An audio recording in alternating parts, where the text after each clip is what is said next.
شروع کرتا ہوں اللہ تعالیٰ کے بابرکت نام کے ساتھ۔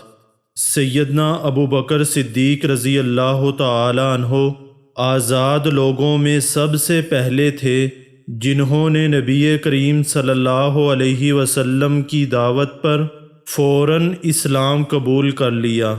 آپ رضی اللہ تعالیٰ عنہ کے قبول اسلام کا واقعہ ایمان کو تر و تازہ کر دینے والا ہے۔ آئیے سیدہ ام سلمہ رضی اللہ تعالی عنہا کی زبانی سنیں کہ انہوں نے اسلام کیسے قبول کیا۔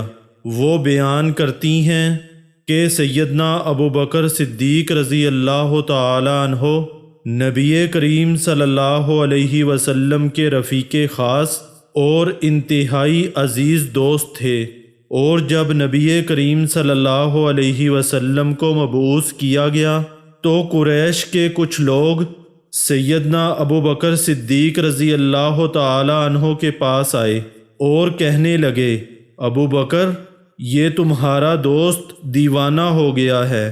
سیدنا ابو بکر رضی اللہ تعالی عنہ نے کہا، کیوں، انہیں کیا ہوا؟ قریش کے لوگوں نے کہا، وہ دیکھو، وہ مسجد میں بیٹھا ایک معبود کی عبادت کی طرف دعوت دے رہا ہے، اور وہ دعویٰ کرتا ہے کہ اسے نبی بنا کر بھیجا گیا ہے۔ سیدنا ابو بکر صدیق رضی اللہ تعالی عنہ نے کہا، انہوں نے واقعتاً ایسی بات کی ہے؟ قریش کے لوگوں نے کہا، ہاں، جاؤ دیکھو، وہ مسجد میں بیٹھا یہی تو کہہ رہا ہے۔ چنانچہ سیدنا ابو بکر رضی اللہ تعالی عنہ نبی کریم صلی اللہ علیہ وسلم کے پاس گئے اور آپ صلی اللہ علیہ وسلم سے پوچھا، ابو القاسم، مجھے آپ کی طرف سے کیا بات پہنچی ہے؟ آپ صلی اللہ علیہ وسلم نے فرمایا، ابو بکر، آپ کو کیا بات پہنچی ہے؟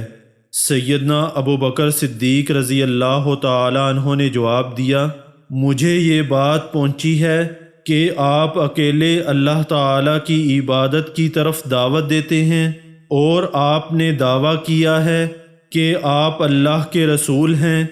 نبی کریم صلی اللہ علیہ وسلم نے فرمایا، ہاں ابو بکر، اللہ تعالیٰ نے مجھے بشارت سنانے والا اور ڈرانے والا بنا کر بھیجا ہے، اور مجھے اللہ تعالیٰ نے سیدنا ابراہیم علیہ السلام کی دعا کا مصداق بنایا ہے، اور مجھے تمام لوگوں کی طرف رسول بنا کر مبعوث کیا ہے۔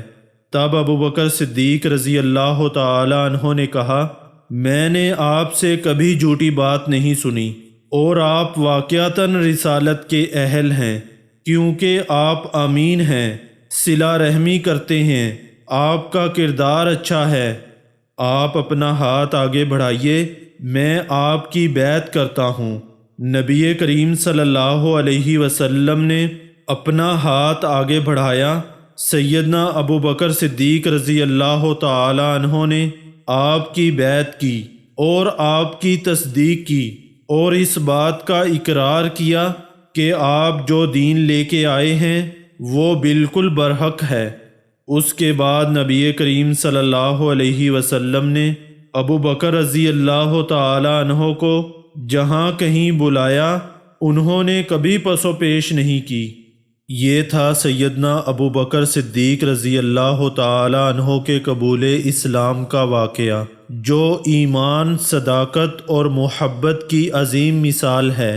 اللہ رب العالمین ہمیں بھی ایسا دل عطا فرمائے جو حق کو پہچانے، ایمان پر ثابت قدم رہے، اور نبی کریم صلی اللہ علیہ وسلم سے سچی محبت کرنے والا ہو۔